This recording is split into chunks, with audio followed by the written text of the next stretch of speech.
Hello friends, Mahanadi சீரியலில் என்ன நடக்குதுன்னு பார்க்கலாம். அவங்க வீடியோவை ஸ்கிப் பண்ணாமல் கடைசி வரைக்கும் பாருங்கள். விஜய் இப்போ தாத்தா கிட்ட கடன் ரேட்டாக சொல்கிறாங்க. இங்கே பாருங்கள் தாத்தா, இனிமே நீங்கள் என்ன சொன்னாலும் நீங்கள் சொல்கிற பேச்சை என்னால் கேட்க முடியாது. காவேரி கூட தான் தாத்தா என் வாழ்க்கை. அவள் உயிரோடு இருக்கிறா அப்படிங்கிற விஷயம் தெரிஞ்சதுமே எனக்கு ரொம்ப சந்தோஷமாக இருக்குது. எப்படியோ அவள் என்னை விட்டுட்டு போகலை. அது எப்படி தாத்தா என்னை விட்டுட்டு அவள் மட்டும் தனியாக போவா? ஏன்னா நானும் அவளும் அந்த அளவுக்கு லவ் பண்ணோம். ஒருத்தர் மேலே ஒருத்தர் அவ்வளோ அந்த அளவுக்கு பாசம் வச்சுக்கிட்டு இருந்தோம் தாத்தா. அப்பயும் என் உள் மனசு சொல்லிக்கிட்டே இருந்தது. இருந்தாலும் என் தாத்தா சொல்கிறாரேன்னு சொல்லிட்டு நான் உங்களை நம்பிக்கிட்டு இருந்தேன். ஆனால் என் நம்பிக்கையை நீங்கள் சுக்குநூறாக உடைச்சிட்டீங்க. இங்கே பாருங்கள் தாத்தா, நான் காவேரி தேடி போகிறேன் தாத்தா. காவேரி எனக்கு ரொம்ப ரொம்ப முக்கியம். என் குழந்த தாய் கூட வளரணும். அதே சமயம் நான் என் பொண்டாட்டி காவேரி கூட இருக்கணும் தாத்தா. இனிமே யார் சொல்கிறதையும் நான் கேட்க மாட்டேன் அப்படின்னு சொல்லிட்டு விஜய் கிளம்பவும் உடனே இங்கே ராதா இருந்துட்டு, வேண்டாம்ப்பா விஜய், நீ காவேரி கூட ஒன்று சேர போய் நீங்கள் 2 பேரும் சந்தோஷமாக இருக்கிறது பொறுக்க முடியாமல் அந்த பசுபதியால் உன் உயிருக்கு ஏதாவது ஆபத்து வந்துச்சு அப்படின்னா நாங்கள் என்னடா பண்ணுவோம், வேணாண்டா அப்படின்னு சொல்லவும், இங்கே பாருங்க சித்தி, அப்படியே போனாலும் போயிட்டு போகுது சித்தி. ஒரே நாள் வாழ்ந்தாலும் என் பொண்டாட்டி கூட நான் வாழணும். சாகிற வரைக்கும் என் பொண்டாட்டி கூட இருக்கணும்னு நான் ஆசைப்பட்றேன். தயவு செஞ்சு என்னை யாரும் தடுக்காதீங்க அப்படின்னு சொல்லிட்டு நம்ம விஜய் இப்போது காவேரியை பார்க்குறதுக்காக மறுநாள் காலையிலேயே கிளம்பி வராங்க. அதாவது அவங்க வீட்டுக்கு முன்னாடியே வந்து ரொம்ப நேரமாக வெயிட் பண்ணிக்கிட்டு இருக்காங்க. ஊர்லேருந்து நம்ம சாரதாவும் காவேரியும் எப்பயோ வந்துட்டு இருந்திருப்பாங்க. காவேரி வந்து அதாவது காய்கறி வாங்கிட்டு வரதுக்காக போயிட்டு வந்திருப்பாங்க. ஆட்டோலேயே வந்து இறங்கவும் இங்கே காவேரியை 5 வருஷத்துக்கு அப்புறம் முதல்ல நேரில் இங்கே நம்ம விஜய் வந்து பார்க்குறாங்க. ஒரு மாதிரி ஃபீல் ஆகுது நம்ம விஜய்க்கு. காவேரி, உன்னை பிரிஞ்சு நான் 5 வருஷம் கஷ்டப்பட்டேன் காவேரி. அது எப்படி காவேரி, என்னதான் ஆக்சிடென்ட் நடந்தாலும் என்னை பற்றி நீ எப்படி மறந்துடுவ? நான் உன் மேலே எந்த அளவுக்கு பாசம் வச்சுக்கிட்டு இருந்தேன். நம்ம 2 பேரும் எப்படியெல்லாம் இருந்தோம். அதை எப்படி காவேரி உன்னால் நிரந்தரமாக மறக்க முடியுது? கண்டிப்பாக உனக்கு ஒரே அடியாக எல்லாமே மறந்துருக்காது. ஒரு சில விஷயங்கள் உனக்கு ஞாபகம் இருக்கும். கண்டிப்பாக அதை எல்லாத்தையுமே நான் உனக்கு திரும்ப கொண்டு வருவேன் காவேரி. நீ நான் நம்ம குழந்தைன்னு சந்தோஷமாக இந்த உலகத்தில் நம்ம வாழ்வோம் காவேரி. எவ்வளோ பெரிய தடைகள் வந்தாலும் எவ்வளோ பெரிய கஷ்டம் வந்தாலும் அதை எல்லாத்தையுமே தாண்டி நான் உன் கூட ஒன்று சேர்ந்து வாழணும் காவேரி அப்படின்னு சொல்லிட்டு நம்ம விஜய் காவேரியை பார்த்து மனசுக்குள்ளேயே நினச்சிக்கிட்டு இருக்காங்க. இப்போ காவேரியுமே, அண்ணே இந்தாங்கண்ணே அப்படின்னு சொல்லிட்டு காசை கொடுத்துட்டு இப்படி அதாவது ரோடு கிராஸ் பண்ணவும் உடனே லாரி பிரேக் பிடிக்க முடியாமல் பேலன்ஸ் பண்ண முடியாமல் இங்கே நம்ம காவேரியை இடிச்சிடுறாங்க. மோதி இங்கே நம்ம காவேரி தூரமாக போய் விழுறாங்க. அதாவது மயக்கமும் போட்டுடுறாங்க. காவேரி அப்படின்னு சொல்லிட்டு நம்ம விஜய் ரொம்பவே சத்தமாக கத்துறாங்க. ரொம்பவே பதட்டமாக ஓடி போய், காவேரி காவேரி உனக்கு என்னாச்சு காவேரி? இந்த லாரிக்காரையும் அடித்து போட்டுட்டு நிற்காம கூட போகிறான். பாவி, படுபாவி, அவனால் நல்லாவே இருக்க மாட்டான். காவேரி எந்திரி காவேரி, 5 வருஷத்துக்கு அப்புறம் உன்னை இப்படி நான் பார்க்கணுமா? ஐயோ, உன் கூட ஒன்று சேர்ந்து வாழணும்னு சொல்லிட்டு நான் எவ்வளோ ஆசைப்பட்டேன். இப்படியா நமக்கு நடக்கணும்? நம்ம யாருக்கு என்ன துரோகம் பண்ணோம் காவேரி அப்படின்னு சொல்லிட்டு இங்கே நம்ம விஜய் பயங்கரமாக அழுகுறாங்க. உடனே ஆம்புலன்ஸ்க்கு கால் பண்ணி இங்கே வர வைக்கவும் காவேரி கூடவே நம்ம விஜய் ஹாஸ்பிட்டலுக்கே போகிறாங்க. இப்போது காவேரி அட்மிட் பண்ணிடுறாங்க. பிளட்டுமே நிறைய லாஸ் ஆகிருக்கு. டாக்டருமே ட்ரீட்மெண்ட் பார்த்துக்கிட்டு தான் இருக்காங்க. விஜய் அங்கேயும் இங்கேயும் நடந்துக்கிட்டே இருக்காங்க. பயங்கர அப்செட்டாக இருக்குது. ஐயோ, ஏன் இப்படியெல்லாம் நடக்கணும் காவேரி? இத்தனை நாளாக உன்னை பிரிஞ்சு ஒவ்வொரு நாளும் ஒவ்வொரு நிமிஷமும் நான் நரக வேதனை அனுபவித்தேன். ஆனால் நான் உன்னை முதல்ல 5 வருஷத்துக்கு அப்புறம் இப்போ தான் பார்க்குறேன். ஆனால் இப்படி நடக்கணுமா அப்படின்னு சொல்லிட்டு பயங்கரமாக ஃபீல் பண்ணி அழுகுறாங்க. ஸோ இப்போது நம்ம டாக்டருமே ட்ரீட்மெண்ட் பார்த்துக்கிட்டு தான் இருக்காங்க. நிறைய பிளட் லாஸ் ஆகிருக்கு. சரி அப்படின்னு சொல்லிட்டு வெளியே வந்து விஜய்கிட்ட, சார், உங்கள் ஒய்ஃப்க்கு நிறைய பிளட் லாஸ் ஆகிருக்கு. இப்போது உடனே பிளட் அவங்களுக்கு டொனேட் பண்ணணும். அதுக்கான ஏற்பாடு நீங்கள் பண்ண முடியுமா அப்படின்னு சொல்லிட்டு உடனே விஜயுமே, சார், ஹாஸ்பிட்டலில் எதுவும் இல்லையா அப்படின்னு சொல்லி கேட்கவும், ஹாஸ்பிட்டலில் ஸ்டாக் இல்லை, நீங்கள் தான் ரெடி பண்ணி ஆகணும் அப்படின்னு சொல்லிடுறாங்க. இப்போது விஜய்க்குமே அப்போ தான் ஞாபகம் வருது, விஜய்க்கும் காவேரிக்கும் ஒரே பிளட் குரூப் தான். அதனால் விஜயே நம்ம காவேரிக்கு பிளட் குரூப் கொடுக்குறாங்க. அதுக்கப்புறம் இங்கே நம்ம டாக்டர்கிட்ட விஜய் கேட்குறாங்க, டாக்டர், காவேரிக்கு எதுவும் ஆகாதுல்ல, அவள் உயிர் பொழைச்சி வந்துடுவாள்ல டாக்டர் அப்படின்னு சொல்லவும், கவலைப்படாதீங்க, உயிருக்கு எந்த ஆபத்தும் இல்லை அப்படின்னு சொல்கிறாங்க. இப்போது ட்ரீட்மெண்ட்டுமே போய்கிட்டு தான் இருக்குது. இன்னொரு சைடு நம்ம சாரதா எங்கே இந்த காவேரியை காய்கறி வாங்கிட்டு வரதுக்காக அனுப்பினேன், இன்னும் வந்திருக்காளா பாரு, அதான் இவகிட்ட எந்த வேலையும் சொல்லக்கூடாது, இவகிட்ட சொல்லி வேலை வாங்குறதுக்குள்ளே நம்மளே அந்த வேலையை செஞ்சு முடிச்சிடலாம், இன்னுமே வரலையே அப்படின்னு சொல்லிட்டு கால் பண்ணுறாங்க. ஆனால் கால் போல் சுவிட்ச் ஆஃப்னு வருது. ஏன்னா ஆக்சிடெண்ட் ஆனதில் அந்த ஃபோனுமே அதாவது உடஞ்சி போயிருக்கும் போல், அதனால் ரீச் பண்ண முடியல. என்ன சுவிட்ச் ஆஃப் பண்ணி வச்சுருக்கா, இன்னுமே வரவே இல்லை அப்படின்னு சொல்லிட்டு இப்போது கங்காவுக்கு கால் பண்ணி விஷயத்த சொல்கிறாங்க. என்னம்மா சொல்கிற, அவளை எதுக்காக நீ தனியாக அனுப்புன? ஏய், அவள் என்ன சின்ன குழந்தையாடி, அவளே போகிறேன்னு சொன்னா, எனக்கும் வீட்டில் நிறைய வேலை இருந்தது, அதான் போயிட்டு வரட்டுமேன்னு சொல்லிட்டு விட்டேன். போய் 2-3 மணி நேரத்துக்கு மேலே ஆகுது, இன்னுமே வரவே இல்லையேடி, எனக்கு ரொம்ப பயமாக இருக்குது கங்கா அப்படின்னு சொல்லிட்டு. கங்காவுமே, அம்மா நீ கவலைப்படாதம்மா, அவளுக்கு எதுவும் ஆயிருக்காது, ஃபோனு சார்ஜ் இல்லாமல் ஆஃப் ஆகிருக்கும், வந்துருவாம்மா, வரலன்னா எனக்கு இன்னும் கொஞ்சம் நேரத்தில் கால் பண்ணு, நானும் குமரன் மாமாவும் வரோம் அப்படின்னு சொல்லிட்டு இங்கே நம்ம கங்கா வந்து சொல்கிறாங்க. ஏய், அங்கேருந்து அம்புட்டு தூரத்துலேருந்து எப்படி இன்னைக்கு சீக்கிரமாக வர முடியும்? சரிம்மா, பக்கத்துலேயே தானே நிவனும் யமுனாவும் இருக்காங்க, 1/2 ஹவரில் சொன்னேன் அப்படின்னா அவங்க வந்துடுவாங்க, அதுக்கப்புறம் என்ன ஏதுன்னு பார்க்கலாம், காவிரிக்கு எதுவும் ஆயிருக்காதுமா, நீ பயப்படாத அப்படின்னு சொல்லிட்டு சொல்கிறாங்க. இப்போது இங்கே நம்ம விஜய் தாத்தாவுக்கு கால் பண்ணி தாத்தா அப்படின்னு சொல்லிட்டு நடந்த விஷயத்த எல்லாமே சொல்கிறாங்க. என்னப்பா சொல்கிற, அப்போது எல்லாமே பசுபதியோட வேலையாக இருக்குமோ, நீயும் அவ்வளோ ஒன்று சேர்ந்துட்டீங்க, காவிரிக்கு பக்கத்துணையாக நீ வந்துட்ட அப்படின்னு சொல்லிட்டு தெரிஞ்சுக்கிட்டு அந்த பசுபதி ஏதாவது வேலை பார்த்துருப்பானோ அப்படின்னு சொல்லிட்டு. தாத்தா கண்டிப்பாக இல்லை தாத்தா, அது யதார்த்தமாக நடந்தது அப்படின்னு சொல்லிட்டு சொல்கிறாங்க. சரிப்பா, நான் உடனே கிளம்பி வரேன் அப்படின்னு சொல்லிட்டு தாத்தாவுமே வந்துடுறாங்க. இங்கே ராதா, அன்பரசனி இவங்க எல்லாருமே வந்துடுறாங்க. உடனே இங்கே அன்பரசு இருந்துட்டு, இங்கே பாருப்பா விஜய், உனக்கும் காவேரிக்கும் செட் ஆகலப்பா, நீ என்னதான் நீங்கள் ஒருத்தர் மேலே ஒருத்தர் அந்த அளவுக்கு பாசம் வச்சுருந்தாலுமே நீங்கள் 2 பேரும் ஒன்று சேர்ந்தா ஏதாவது ஒரு பிரச்சனை வந்துக்கிட்டே இருக்குப்பா, எதுக்காக இப்படி பிரச்சனையை வர வச்சுக்கணும் நீங்களே, பிரிஞ்சது பிரிஞ்சதாகவே இருக்கட்டும், விட்டுடலாம்ல அப்படின்னு சொல்லிட்டு. இங்கே பாருங்கள் சித்தப்பா, நீங்கள் வாய் வார்த்தையால் நீங்கள் பாட்டுக்கு சாதாரணமாக சொல்லிட்டீங்க, ஆனால் அப்படியெல்லாம் என்னால் விட முடியாது சித்தப்பா, அவள் என் உயிர் சித்தப்பா, ஏதோ கெட்ட நேரம் போல் இப்படி ஆகிப்போச்சு, ஆனால் உயிருக்கு எந்த ஆபத்தும் இல்லைன்னு சொல்லிட்டு டாக்டர் சொல்லியிருக்காங்க, கண்டிப்பாக உயிர் பொழைச்சி வந்துடுவா அப்படின்னு சொல்லிட்டு. இப்போது இங்கே டாக்டர் வந்து அதாவது விஜய்கிட்ட வந்து அவங்க ஒய்ஃப் வந்து கண் விழிச்சிட்டாங்க, நீங்கள் போய் பார்த்து பேசலாம், உங்களுக்கு எந்த ஒரு ஆபத்தும் இல்லை, நிறைய பிளட் லாஸ் ஆகிருந்தது, தலையில் ஒரு சின்னதாக ஒரு தேள், ஒரு 3-4 தேள் போட்டிருக்கோம், சீக்கிரமாகவே ஆறிடும், நீங்கள் பயப்படுற மாதிரி ஒன்றும் இல்லை அப்படின்னு சொல்லிட்டு டாக்டர் வந்து சொல்லிட்டு போயிடுறாங்க. நம்ம விஜய் உடனே அழுதுகிட்டே போயிட்டு இங்கே நம்ம காவேரி பக்கத்தில் உட்காடுறாங்க. காவேரியுமே விஜய் அப்படின்னு சொல்கிறாங்க. எங்கள் விஜய்க்கு பயங்கர அதிர்ச்சியாக இருக்குது. தாத்தா, ராதா, இங்கே அன்பரசி இவங்க எல்லாருமே ஒருத்தர் முகத்தை ஒருத்தர் பார்த்துக்கிறாங்க. அப்பா என்னப்பா இது, விஜயை காவேரி விஜய்ன்னு சொல்லி கூப்பிட்றா. உடனே இங்கே நம்ம இது அன்பரசு இருந்துட்டு, ஆமாம், விஜயை விஜய்ன்னு கூப்பிடாம வேறு எதனா என் பேரை சொல்லிய கூப்பிடுவாங்க அப்படின்னு சொல்லிட்டு. ஏங்க இல்லைங்க, அவளுக்கு தான் மெமரி லாஸ் ஆகிடுச்சுல. ஆமாம்ல அப்படின்னு சொல்லிட்டு அன்பரசு சொல்கிறாங்க. உடனே இங்கே நம்ம விஜய் பயங்கர சந்தோஷமாக ஆனந்த கண்ணீரோட, காவேரி உனக்கு எதுவும் ஆள் இல்லை, உனக்கு ஒன்றும் இல்லைடா, உன்னை நான் அவ்வளோ சீக்கிரம் விட்டுட மாட்டேன் அப்படின்னு சொல்லிட்டு. விஜய், எப்பவுமே நீங்கள் என் கூடவே இருப்பேன்னு சொல்லியிருக்கீங்கள்ல, நானும் உங்ககிட்ட சொல்லியிருந்தேன்ல, எப்போவுமே நீங்கள் என்னை விட்டுட்டு போக மாட்டீங்கள்ல அப்படின்னு சொல்லிட்டு இங்கே நம்ம காவேரி டயர்டாக பேசவும் நம்ம விஜய்க்கு பயங்கர சந்தோஷம். இல்லைடா, நான் உன்னை எங்கேயுமே விட்டுட்டு போக மாட்டேன், எப்போவுமே என்ன நடந்தாலும் நான் உன் கூட தான் இருப்பேன் காவேரி, நீ கவலைப்படாத, உனக்கு ஏதாவது வலிக்குதா? ஆமாம், எங்கள் தலையில் மட்டும் வலிக்குது. சரி சரி, சின்ன காயம்தான், தையல் தான் போட்டிருக்காங்க, உனக்கு எதுவும் இல்லை, எதுவும் ஆகாது அப்படின்னு சொல்லிட்டு. சரிங்க விஜய், அம்மாலாம் எங்கே அப்படின்னு சொல்லிட்டு. நமக்கு இது குழந்த பிறந்துச்சே, எங்கே இருக்குது நம்ம குழந்த அப்படின்னெல்லாம் கேட்குறாங்க. இதெல்லாம் பயங்கர அதிர்ச்சியாக இருக்குது நம்ம தாத்தாவுக்கும் ராதாக்கெல்லாம். உடனே இங்கே நம்ம விஜய் இருந்துட்டு, காவேரி நம்ம பாப்பா இது ஸ்கூலுக்கு போயிருக்கா, அவள் இன்னும் வரல அப்படின்னு சொல்லிட்டு. ஓ அப்படியா அப்படின்னு சொல்லி கேட்குறாங்க. அதுக்கப்புறம் நம்ம விஜய்கிட்ட, அம்மாவுக்கு ஃபோன் பண்ணுறீங்களா விஜய், அம்மாவும் வரட்டும், அம்மா வீட்டில் இருக்காங்களா என்ன அப்படின்னு சொல்லிட்டு. ஆமாம்மா, ஃபோன் நம்பர் தெரியுமா காவேரி அப்படின்னு சொல்லுவோம். அம்மாவோட ஃபோன் நம்பர் எனக்கு தெரியும் அப்படின்னு சொல்லிட்டு சொல்லவும், இப்போது ஃபோனில் நம்பர் போட்டு கால் பண்ணுறாங்க நம்ம விஜய். நம்ம சாரதாவுமே அட்டன் பண்ணி ஹலோ அப்படின்னு சொல்லிட்டு, அத்தை அப்படின்னு சொல்கிறாங்க. இங்கே சாரதாவுக்கு பயங்கர ஒரு மாதிரி குழப்பமாக இருக்குது, யார் நம்மளை அத்தைன்னு கூப்பிட்றாங்க, நிவின் தம்பியாக இருக்குமோ, இல்லையே இது நிவின் தம்பியோட ஃபோன் நம்பர் இல்லையே அப்படின்னு சொல்லிட்டு. ஹலோ, யார் பேசுறது அப்படின்னு சொல்லிட்டு. உடனே இங்கே நம்ம விஜய் இருந்துட்டு, அத்தை நான் தான் அத்தை விஜய் பேசுகிறேன். என்ன விஜயா அப்படின்னு சொல்லிட்டு பயங்கரமாக அதிர்ச்சி ஆகுறாங்க. மயக்கமே வர மாதிரி இருக்குது. தம்பி என்ன தம்பி, எனக்கு ஒன்றும் புரியலையே தம்பி அப்படின்னு சொல்லிட்டு. அத்தை நான் உயிரோடு தான் இருக்கேன் அத்தை. நீங்கள் நினச்சிக்கிட்டு இருக்க மாதிரி நான் செத்தெல்லாம் போகலை அப்படின்னு சொல்கிறாங்க. இதை கேட்டு நம்ம சாரதாவுக்கு பயங்கர அதிர்ச்சி, அதே சமயம் அந்த அளவுக்கு பயங்கரமாக சந்தோஷம். தம்பி என்ன தம்பி சொல்கிறீங்க அப்படின்னு சொல்லி கேட்கவும் நடந்த எல்லா விஷயத்தையுமே சொல்கிறாங்க. எனக்கே காவேரி உயிரோடு இருக்கிற விஷயம் இன்னைக்கு நேற்று தான் தெரியும் அப்படின்ற மாதிரி சொல்லவும் உடனே நம்ம சாரதாவுமே ரொம்ப சந்தோஷப்படுறாங்க. தம்பி நான் நினச்சி கூட பார்க்கல இப்படி ஒன்று நடக்கும்னு சொல்லிட்டு. எனக்கு இது கனவா நனவா மாதிரி இருக்குது.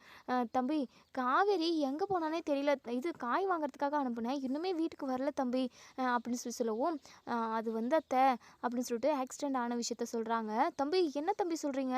அப்போது காவேரிக்கு ஆக்சிடெண்ட் ஆயிடுச்சா? அவள் உயிருக்கு எந்த ஆபத்தும் இல்லைல்ல, அவள் நல்லா இருக்கால்ல அப்படின்னு சொல்லி கேட்கவும் அத்தை கவலைப்படாதீங்க அத்தை, காவேரிக்கு எந்த ஆபத்தும் இல்லை, அவள் நல்லா தான் இருக்கா. அது மட்டும் இல்லாமல் அவளுக்கு மெமரி லாஸ் ஆகிருந்ததில்ல, இப்போது மெமரி லாஸ் எல்லாம் ஆகலை, நடந்தது நடக்காதுன்னு எல்லாமே அவளுக்கு ஞாபகம் வந்துருச்சு அப்படின்னு சொல்லவும் இதை கேட்ட சாரதாவுக்கு ரொம்ப சந்தோஷமாக இருக்குது. அப்போது உங்களை அடையாளம் தெரியுதா தம்பி அவளுக்கு? அவளுக்கு கல்யாணம் ஆன விஷயம், குழந்த பிறந்த விஷயம்னு எல்லாமே ஞாபகத்துக்கு வந்துருச்சா தம்பி அப்படின்னு சொல்லிட்டு. ஆமாத்த, ஆக்சிடெண்ட் ஆகி முன்னாடி ஆக்சிடெண்ட் ஆனப்போ மெமரி லாஸ் ஆகிடுச்சு, இப்போ ஆக்சிடெண்ட் ஆகி அவளுக்கு எல்லா அதாவது பவருமே மெமரி பவருமே வந்துருச்சு, அதாவது பழைய ஞாபகங்கள் எல்லாமே வந்துருச்சு அத்தை அப்படின்னு சொல்லிட்டு. தம்பி மனசுக்கு ரொம்ப ஆறுதலாக நிம்மதியாக இருக்குது. என்னதான் காவேரிக்கு ஆக்சிடெண்ட் ஆகி நமக்கு கஷ்டமாக இருந்தாலுமே கெட்டதுலேயும் ஒரு நல்லதுன்ற மாதிரி தான் இப்போ இருக்குது. ஆமாம் தம்பி, என் பேத்தி எப்படி இருக்கா தம்பி? என் பேத்தியை பார்க்கணுன்னு என் மனசெல்லாம் எப்படி தவிக்கும் தெரியுமா? 5 வருஷத்துக்கு மேலே ஆகுது. என் பேத்தி நல்லா இருக்கால தம்பி அப்படின்னு சொல்லிட்டு. அத்தை உங்கள் பேத்தி ரொம்ப நல்லா இருக்கா, அவளை ரொம்ப நல்லா தான் நான் பார்த்துக்கிட்டேன். 5 வருஷமாக என் உயிர் போகாமல் இருக்குது அப்படின்னா அது உங்கள் பேத்திக்காக தான் அத்தை. நீங்கள் உடனே கிளம்பி ஹாஸ்பிட்டலுக்கு வந்துடுறீங்களா? பக்கத்தில் உள்ள ஹாஸ்பிட்டலில் தான் அப்படின்னு சொல்லிட்டு. சரிங்க தம்பி, இப்போவே நான் ஆட்டோ பிடிச்சி வந்துடுறேன் அப்படின்னு சொல்லிட்டு இப்போ நம்ம சாரதாவுமே கிளம்பி வந்துடுறாங்க. விஜயை பார்த்ததுமே விஜயோட கையை பிடிச்சிக்கிட்டு பயங்கரமாக அழுகுறாங்க. உடனே இங்கே நம்ம காவேரி இருந்துட்டு, அம்மா ஏம்மா அழுகுற? அதான் எனக்கு எதுவும் ஆகலைல்ல அப்படின்னு சொல்லிட்டு. உனக்கு எதுவும் ஆகலடி, எப்படியோ இப்படி ஒரு ஆக்சிடெண்ட் ஆனதுனால தான் உனக்கு எல்லா பழைய ஞாபகங்களும் திரும்ப வந்துருச்சு. என்னெல்லாம் நடந்துச்சு தெரியுமாடி அப்படின்னு சொல்லிட்டு. இப்போ முன்னாடி ஆக்சிடெண்ட் ஆகி எவ்வளோ பெரிய கஷ்டத்துலேருந்து மீண்டு வந்தாங்க அப்படின்றதுலேருந்து, குழந்த பிறந்ததுலேருந்து என்னெல்லாம் நடந்துச்சோ எல்லாத்தையுமே இங்கே காவேரி கிட்ட நம்ம சாரதா சொல்கிறாங்க. இதெல்லாம் கேட்டு இங்கே நம்ம காவேரிக்கே பயங்கர அதிர்ச்சியாக தான் இருக்குது. அம்மா என்னம்மா சொல்கிற, இப்படியெல்லாம் நடந்துச்சா அப்படின்னு சொல்லிட்டு. உன் பொண்ணை நீ இப்போ வரைக்கும் பார்க்கலல்லடி, அவளை நானுமே பார்க்கலடி அப்படின்னு சொல்லிட்டு. உடனே இங்கே நம்ம விஜய் இருந்துட்டு, அத்தை பாப்பாவுக்குமே ஸ்கூல் விடுற டைம் தான் இன்னைக்கு, போய் பாப்பாவை நான் தான் பிக்கப் பண்ணிட்டு வரணும், நான் அம்மாவை கூட்டிகிட்டு வந்துடுறேன் அப்படின்னு சொல்லிட்டு. தம்பி பாப்பாவுக்கு என்ன தம்பி பேர் வச்சுருக்கீங்க அப்படின்னு சொல்லி கேட்கவும், அத்தை அப்படி என்னன்னு அத்தை நான் வச்சிட போகிறேன், காவேரி என்னை விட்டுட்டு போயிட்டான்றப்போ அவள் பேரை தான் அத்தை நான் வச்சுருக்கேன், காவேரின்ற பேர் தான் வச்சுருக்கேன். அவள் உயிரோடு இருக்கிறான்ற விஷயம் எனக்கு தெரியாமல் போயிடுச்சு. இருந்தாலும் இப்போ தெரிஞ்சிருச்சுல, மனசுக்கு ரொம்ப ரொம்ப சந்தோஷமாகவும் நிம்மதியாகவும் இருக்கு அத்தை. நான் பாப்பாவை கூட்டிகிட்டு வந்துடுறேன் அப்படின்னு சொல்லிட்டு. உடனே அப்போ தான் டாக்டர் வராங்க. விஜய்கிட்ட, இங்கே பாருங்கள் விஜய், நீங்கள் இப்போவே உங்கள் ஒய்ஃபை நீங்கள் டிஸ்சார்ஜ் பண்ணி கூட்டிகிட்டு போகலாம், வீக்லி ஒன்ஸ் வந்து நீங்கள் செக்கப் பண்ணிட்டு போயிடுங்க, ஒன்றும் பிரச்சனை இல்லை, நீங்கள் கிளம்பலாம் அப்படின்ற மாதிரி சொல்கிறாங்க. பில் பே பண்ணிட்டு போயிடுங்க அப்படின்னு சொல்லிட்டு. சரிங்க சார் அப்படின்னு சொல்லிட்டு. இப்போது நம்ம காவேரியை, அதுக்கப்புறம் தாத்தா சாரதானி இவங்க எல்லாருமே வீட்டில் கொண்டு போய் விட்டுட்டு உடனே நம்ம குட்டி பாப்பாவை கூட்டிகிட்டு வரதுக்காக நம்ம விஜய் வந்து ஸ்கூலுக்கு போகிறாங்க. உடனே இங்கே நம்ம குட்டி பாப்பாவுமே வந்து நின்றுக்கிட்டு இருக்காங்க. அப்பா என்னப்பா இன்னைக்கு லேட்டாக வந்திருக்கீங்க, நான் ரொம்ப நேரமாகவே இங்கே கேட்டு பக்கம் நின்றுக்கிட்டே இருந்தேன் தெரியுமா அப்படின்னு சொல்லிட்டு. சாரிடா தங்கம், நான் தப்பு பண்ணிட்டேன், என்னை மன்னிச்சிரு அப்படின்னு சொல்லிட்டு. விடுங்கப்பா, அதெல்லாம் ஒரு பிரச்சனை இல்லை. அப்பா இன்றைக்குமே என் கிளாஸ் மிஸ் வரவே இல்லை, என் கிளாஸ் மிஸ் வரலனாவே எனக்கு ஸ்கூல் போகவே பிடிக்க மாட்டேங்குதுப்பா அப்படின்னு சொல்லிட்டு. சரிடா தங்கம், உனக்கு ஒரு சர்ப்ரைஸ் வச்சுக்கிட்டு இருக்கேன் அப்பா அப்படின்னு சொல்லிட்டு. அப்பா என்னப்பா, நீ ரொம்ப ரொம்ப ஆசைப்பட்டு கேட்ட விஷயத்த நான் இன்றைக்கி நிறைவேற்ற போகிறேன் அப்படின்னு சொல்லிட்டு. என்னப்பா எனக்கு ஒன்றுமே புரியல, நான் கேட்டது எல்லாமே நீங்கள் வாங்கி கொடுத்துருக்கீங்களே அப்படின்னு சொல்லிட்டு. இல்லைடா, நான் அதாவது நீ கேட்டு என்னால் நிறைவேற்ற முடியாத ஒரு விஷயம் இருக்குது, அது உனக்கு ஞாபகம் இருக்கா, யோசி அப்படின்னு சொல்லிட்டு.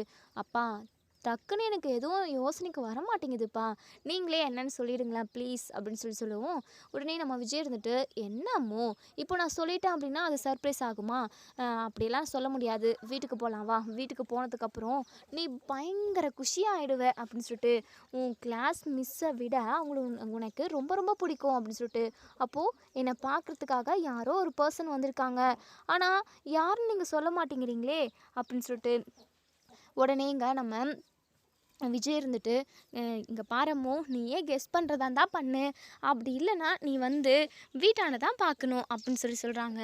அப்பா ப்ளீஸ்ப்பா எனக்கு இப்போவே சொல்லுங்கப்பா, எனக்கு தெரிஞ்சுக்கணும்னு ஆசையாக இருக்குது அப்படின்னு சொல்லிட்டு இங்கே நம்ம அம்மு கேட்டுக்கிட்டே இருக்காங்க. உடனே இங்கே விஜய் இருந்துட்டு வா அவ்வளோதான் வீடே வந்துருச்சு, நான் உடனே இப்போவே சொல்லி உடனே உன்னை கூட்டிகிட்டு போயிட்டு அதை நேர்லேயே காட்டிடுறேன் அப்படின்னு சொல்லிட்டு அதுக்கப்புறம் தான் இங்கே நம்ம விஜய் வந்து குட்டி அம்முவை குட்டி காவேரியை இப்போது வீட்டுக்கு கூட்டிகிட்டு வராங்க. கண்ணை மூடியே கூட்டிகிட்டு வராங்க. நம்ம காவேரி சாரதான்னு எல்லாருமே ஹாலில் உட்காண்ட்ருக்காங்க. வந்து இங்கே நம்ம குட்டி காவேரியோட கண்ணை திறந்து விடுறாங்க. குட்டி காவேரியுமே பார்க்குறாங்க. இங்கே காவேரி இருக்காங்க. அப்பா கிளாஸ் மிஸ்ஸு, எங்கள் கிளாஸ் மிஸ்ஸை நீங்கள் வீட்டுக்கே கூட்டிகிட்டு வந்துட்டிங்களா? ஐ மிஸ், இன்றைக்கி ஏன் மிஸ் நீங்கள் அங்கே ஸ்கூலுக்கு வரல? நீங்கள் வராமல் எனக்கு எவ்வளோ போர் அடிச்சது தெரியுமா அப்படின்னு சொல்லிட்டு இப்போது இங்கே நம்ம குட்டி காவேரியை பார்த்துட்டு நம்ம காவேரி ரொம்பவே சந்தோஷப்படுறாங்க. தூக்கி கட்டி அணைச்சிக்கிறாங்க. முகத்தில், அதுக்கப்புறம் கன்னத்தில், நெத்திலன்னு அங்கங்கே எனக்கு முத்தமெல்லாம் கொடுத்து இறுக்கமாக கட்டி பிடிச்சி செல்லும் அப்படின்னு சொல்லிட்டு கொஞ்சுறாங்க. மிஸ் என்ன மிஸ், எதுக்காக நீங்கள் இங்கே வந்திருக்கீங்க அப்படின்னு சொல்லி கேட்கவும் உடனே நம்ம விஜய் இருந்துட்டு அம்மோ உனக்கு நான் ஒரு சர்ப்ரைஸ்ன்னு சொன்னேன்ல, அது இதுதான். என்னப்பா நீங்கள் மிஸ்ஸு எனக்கு ஸ்கூலுக்கு வரல, அது எனக்கு கவலையாக இருந்ததுன்னு சொன்னேன், அதுக்கு நீங்கள் வீட்டுக்கே கூட்டிகிட்டு வந்துட்டிங்களா அப்படின்னு சொல்லிட்டு அம்மோ இனிமே இவங்க இங்கேயே தான் இருப்பாங்க, இவங்க யார் தெரியுமா அப்படின்னு சொல்லிட்டு யார் எங்கள் கிளாஸ் மிஸ்ஸு அப்படின்னு சொல்லிட்டு உடனே இங்கே நம்ம விஜய் இருந்துட்டு அம்மோ இது உன் கிளாஸ் மிஸ் மட்டும் கிடையாது, இவங்க தான் உன்னுடைய அம்மா. ரொம்ப நாளாக நீ என் அம்மாவை பார்க்கணும், என் அம்மா கிட்ட கூட்டிகிட்டு போங்கன்னு சொல்லிட்டு என்கிட்ட கேட்டுக்கிட்டே இருந்தல்ல, இப்போது உன் அம்மாவை நான் கூட்டிகிட்டு வந்தாச்சு. இப்போது உன் அப்பாவுக்கு நீ என்ன கிஃப்ட் கொடுப்ப அப்படின்னு சொல்லிட்டு நம்ம குட்டி காவேரியால் அதிர்ச்சி, பயங்கர அதிர்ச்சி. அதாவது எப்படி அவங்க வந்து அவங்களோட சந்தோஷத்தை வெளிக்காட்டுறதுன்னே தெரில, அந்தளவுக்கு பயங்கர குஷியாகிடுறாங்க. பயங்கரமாக அழுகவும் ஆரம்பிச்சிடுறாங்க. அழுகனா ஆனந்த கண்ணீர்னு கூட சொல்லலாம். உடனே இங்கே நம்ம காவேரி இருந்துட்டு இங்கே பாரம்மோ ஏன் அழுகிற, எதுக்காக அழுகிற அப்படின்னு சொல்லி கேட்கவும், இல்லைம்மா உங்களை பார்க்கணுன்னு சொல்லிட்டு நான் அப்பா கிட்ட எத்தனை நாள் கேட்டிருப்பேன் தெரியுமா, ஆனால் அப்பா என்னென்னமோ காரணம் சொல்லுவார், ஆனால் கடைசி வரைக்கும் உங்ககிட்ட கூட்டிகிட்டே வரமாட்டாங்க. இத்தனை நாளாக நீங்கள் என்னை விட்டுட்டு எங்கே போனீங்க அப்படின்னு சொல்லிட்டு இங்கே நம்ம குட்டி காவேரி பயங்கரமாக அழுகுறாங்க. இங்கே பாருடி தங்கம், நீ அழக்கூடாது சரியா, அம்மாவோட தப்பு தான், உன்னை விட்டுட்டு நான் போயிருக்கக்கூடாது, அது மிகப்பெரிய தப்பு, எனக்கு நீ அதுக்கு தண்டனை ஏதாவது கொடு சரியா, நீ இல்லைன்னா அடி என்ன நான் வாங்கிக்கிறேன் அப்படின்னு சொல்லிட்டு உடனே இங்கே நம்ம குட்டி காவேரி இருந்துட்டு அதெல்லாம் வேண்டாம்மா, நீங்கள் இப்போ வந்ததே எனக்கு ரொம்ப சந்தோஷம், அம்மா என்ன காரணத்துக்காக என்னை நீங்கள் தனியாக விட்டுட்டு போனீங்க அப்படின்னு சொல்லி கேட்கவும் உடனே விஜய் இருந்துட்டு இங்கே பாராமோ உன் அம்மாவை நீ கேட்டுக்கிட்டே இருந்த, உன் அம்மா எங்கே இருக்காங்கன்னு நான் அதாவது சொல்லியும் வச்சுருந்தேன், அவங்க ரொம்ப தூரத்தில் வேலைக்கு தானே போயிருக்காங்கன்னு சொல்லி வச்சுருந்தேன், அப்படி இருக்கிறப்போ நீங்கள் அம்மாவை தொந்தரவெல்லாம் பண்ணக்கூடாது, அப்படி பண்ணிக்கிட்டு இருந்த அப்படின்னா உங்கள் அம்மாவை எங்கேயாவது கூட்டிகிட்டு போய் விட்டுட்டு வந்துடுவேன், அப்பா அப்படிலாம் சொல்லாதீங்கப்பா, அம்மா எப்பவும் என் கூடவே இருக்கணும் அப்படின்னு சொல்லிட்டு அப்போது எங்கேயோ வேலைக்கு போயிருந்தாங்க. ஸ்கூலுக்கு வந்தப்போ இவங்க என்னை பார்த்தாங்கல்ல, ஏன் அப்போ நான் தான் அம்மான்னு சொல்லவே இல்லை, ஏன்ப்பா சொல்லலை அப்படின்னு சொல்லிட்டு இங்கே பாரமும் எதுவும் குறுக்கு கேள்வி கேட்கக்கூடாதுன்னு சொன்னேன், அப்படி கேட்டேன் அப்படின்னா உன் அம்மாவை திரும்பவும் நான் வேறு எங்கேயாவது கூட்டிகிட்டு போய் விட்டுட்டு வந்துடுவேன், சரிங்கப்பா சாரி சாரி சாரி, நான் இனிமேல் கேட்கவே மாட்டேன், எனக்கு என் அம்மா கூட இருக்கணும், என் அம்மா வந்துட்டாங்க அதுவே எனக்கு ரொம்ப சந்தோஷம், அம்மா இனிமேல் வேலை அது இதுன்னு என்னை எங்கேயுமே விட்டுட்டு போகக்கூடாது, நீங்கள் அப்பான்னு என் கூடவே இருக்கணும் எல்லாரும் அப்படின்னு சொல்லிட்டு நம்ம குட்டி காவேரி சொல்கிறாங்க. சரிடா தங்கம் அப்படின்ற மாதிரி நம்ம காவேரி சொல்கிறாங்க. எப்போவுமே நான் உன் கூடவே இருக்குவேன், என்னை மன்னிச்சிரு, இத்தனை நாளாக உன்னை விட்டுட்டு உன்னை தவிக்க விட்டுடுறதுக்கு நான் ரொம்ப வருத்தப்படுறேன் இப்போது அப்படின்னு சொல்லிட்டு, அம்மா நீங்கள் கவலைப்படாதீங்கம்மா, அதான் இப்போ வந்துட்டீங்களே, இனிமேல் நீங்கள் என்னை விட்டுட்டு போகாமல் இருந்தாவே எனக்கு சந்தோஷம்தான் அப்படின்னு சொல்லிட்டு பேசிக்கிட்டே இருக்காங்க. அம்மா இவங்க யார் அப்படின்னு சொல்லி கேட்கவும், அதாவது சாரதாவை பார்த்து கேட்குறாங்க, இதுதான் உன் பாட்டி அப்படின்னு சொல்லிட்டு சாரதாவுமே இங்கே நம்ம குட்டி காவேரியை தூக்கி வச்சுக்கிட்டு உன்னை குழந்தையா இருக்கிறப்ப அதாவது பிறந்தப்ப பார்த்தது, இப்போ தான் திரும்பவும் உன்னை பார்க்குறேன், நல்லா வளர்ந்துட்டல என் தங்க புள்ள, என் தங்கம் மணி, நீ உனக்கு என்ன வேணும் சொல்லு, நான் இந்த பாட்டி உனக்கு எல்லாமே வாங்கி கொடுப்பேன் அப்படின்னு சொல்லிட்டு, ஆமாவா சரி எனக்கு ஐஸ்கிரீம் சாக்லேட் தான், நான் அடிக்கடிக்கு அப்பா கிட்ட அதுதான் கேட்பேன் அப்படின்னு சொல்லிட்டு, சரிடா தங்கம் உனக்கு நான் ஐஸ்கிரீம் அதுக்கப்புறம் ஃப்ரூட்ஸு, அதுக்கப்புறம் ஐஸ்கிரீம், இது சாக்லேட்டுன்னு இப்படி எல்லாமே வாங்கி குடுக்குறேன் அப்படின்னு சொல்லிட்டு, எனக்கு எல்லாமேலாம் வேண்டாம். ஐஸ்கிரீமும், சாக்லேட்டு மட்டும் வாங்கி குடுத்தா போதும் அப்படின்னு சொல்லிட்டு நம்ம குட்டி காவேரி சொல்றாங்க. அதுக்கப்புறம் நம்ம சாரதாவுமே ரொம்பவே சந்தோஷமா இருக்காங்க. உடனே இங்க நம்ம சாரதா இருந்துட்டு, "ஏய் காவேரி, உனக்கு பழைய ஞாபகமெல்லாம் திரும்ப வந்துருச்சுன்னு சொல்லிட்டு, உன் அக்காக்கிட்டயும், உன் தங்கச்சிக்கிட்டயும் சொல்றேன்டி. அவங்க ரொம்ப சந்தோஷப்படுவாங்க." அப்படின்னு சொல்லிட்டு, "ஆ சரிம்மா" அப்படின்னு சொல்லி, இப்போ நம்ம விஜயும், காவேரியும் தனியா ரூம்குள்ள பேசுறதுக்காக போறாங்க. நம்ம குட்டி காவேரி வந்து தாத்தா கூட விளையாடிக்கிட்டு இருக்காங்க. இப்போ நம்ம விஜய் வந்து காவேரியை அப்படி கட்டி அணைச்சிக்கிறாங்க. "காவேரி, நீ இல்லாத இந்த 5 வருஷம் எனக்கு எப்படி இருந்தது தெரியுமா? சத்தியமாக இப்படி ஒரு நரக வேதனையை நான் அனுபவிச்சிருக்கவே மாட்டேன். ஏன் எனக்கு கடவுள் இவ்வளோ பெரிய தண்டனை கொடுத்தாருனால எனக்கு தெரியல. ஏதோ ஒரு தப்பு பண்ணியிருக்கேன் போல போன ஜென்மத்தில். அதுக்கான தண்டனை தான் இப்போது நான் அனுபவிச்சுக்கிட்டு இருந்ததுன்னு நினைக்கிறேன். இனிமே நீ என்னை விட்டுட்டு எங்கேயுமே போகக்கூடாது." அப்படின்னு சொல்லிட்டு இங்கே நம்ம காவேரி சொல்லவும், காவேரி இருந்துட்டு, "இனிமேல் நான் உங்களை எங்கெங்கே விட்டுட்டு போக போகிறேன்? என் உசுரே நீங்கள் தான். அதான் ஏதோ கெட்ட நேரம் நமக்கு இப்படியெல்லாம் நடந்து போச்சு." அப்படின்னு சொல்லிட்டு 2 பேருமா பேசிக்கிட்டு இருக்காங்க. இன்னொரு சைடு நம்ம சாரதா கங்காவுக்கு கால் பண்ணுறாங்க. "அம்மா என்னம்மா, காவேரி வந்துட்டாளா?" அப்படின்னு சொல்லிட்டு. உடனே இங்கே சாரதா இருந்துட்டு, "ஹே, காவேரிக்கு பழைய ஞாபகமும் வந்துருச்சுடி" அப்படின்னு சொல்லிட்டு. இதை கேட்ட கங்கா ரொம்பவே சந்தோஷப்படுறாங்க. "என்னம்மா சொல்கிற? அது மட்டும் இல்லடி, இன்னொரு விஷயம் தெரிஞ்சிச்சு அப்படின்னா நீ ரொம்ப ரொம்ப சந்தோஷப்படுவ கங்கா" அப்படின்னு சொல்லிட்டு. "என்னம்மா?" "விஜய் தம்பி உயிரோடு தாண்டி இருக்காரு" அப்படின்னு சொல்லிட்டு. இதை கேட்ட எங்கள் கங்காவுக்கும் அப்படியே ஒரு நிமிஷம் மூச்சே நின்று போகுது. "அம்மா எப்படிம்மா? இறந்து போனவங்க எப்படிம்மா உயிரோடு வர முடியும்?" அப்படின்னு சொல்லிட்டு. விஜய் தம்பி இறந்தெல்லாம் போகலடி. இந்த விஜய் தம்பியோட பாட்டியும் தாத்தாவும் தான் அப்படியே பொய் சொல்லியிருக்காங்க நம்மக்கிட்ட. பசுபதியால் விஜய் தம்பிக்கு உயிருக்கே ஆபத்து வந்துருச்சுல்ல, அதுக்காக பயந்துக்கிட்டு நம்மக்கிட்ட பொய் சொல்லிட்டாங்க. நம்மக்கிட்ட என்ன சொன்னாங்களோ அதே தான் விஜய் கிட்ட காவேரி இறந்து போயிட்டு தான் சொல்லியிருக்காங்க. இப்படி தாண்டி என்னென்னமோ நடந்துருச்சு. அதுக்கப்புறம் இன்னைக்கு காவேரிக்கு ஆக்சிடெண்ட் ஆகி, அப்புறம் விஜய் வந்து பார்த்து ஹாஸ்பிட்டலுக்கு கூட்டிகிட்டு போயிட்டு, அந்த ஆக்சிடெண்ட்டு ஆனதுக்கப்புறம் இப்போது காவேரிக்கு பழைய ஞாபகம் எல்லாமே திரும்ப வந்துருச்சுடி. அது மட்டும் இல்லாமல் காவேரியோட குழந்தைய நான் பார்த்தேன் தெரியுமா? எப்படி வெடன்னு வளர்ந்து போயிருக்கா. அழகா அப்படியே பேசிக்கிட்டே இருக்காடி. அவள் பேசுகிற பேச்சுக்கு நம்மளால் பதில் சொல்லவே முடியல. அந்த அளவுக்கு பேசுகிறாடி. இன்னொன்று தெரியுமா? காவேரிக்கு அதாவது காவேரியோட குழந்தைக்கு விஜய் தம்பி காவேரின்னு பேர் வச்சிருக்காருடி அப்படின்னு சொல்லிட்டு. ஆமாவாம்மா, ரொம்ப சந்தோஷமாக இருக்குமா. நீ சொல்கிறதெல்லாம் கனவா நனவான்னு கூட தெரியல. கனவுல கூட இப்படி ஒரு நிகழ்ச்சியெல்லாம் நடக்கவே நடக்காது. மனசுக்கு ரொம்ப சந்தோஷமாக இருக்குமா. எப்படியோ நம்ம காவேரிக்கு எந்த ஒரு கல்யாணத்தையுமே நம்ம பண்ணல. காவேரியுமே எனக்கு கல்யாணமே வேண்டான்ற மாதிரி தான் சொல்லிக்கிட்டே இருந்தா. எப்படியோ சந்தோஷமாக இருக்குமா. காவேரியோட வாழ்க்கை நல்லபடியாக இருந்தால் எனக்கு அதுவே போதுமா அப்படின்ற மாதிரி இங்கே கங்கா சொல்கிறாங்க. இனி என்ன நடக்கும் அப்படின்றத நம்ம வெயிட் பண்ணி பார்ப்போம் ஃப்ரெண்ட்ஸ். வீடியோ பிடிச்சிருந்தா லைக் பண்ணி கமெண்ட் பண்ணி தெரிவிங்க. தேங்க்யூ.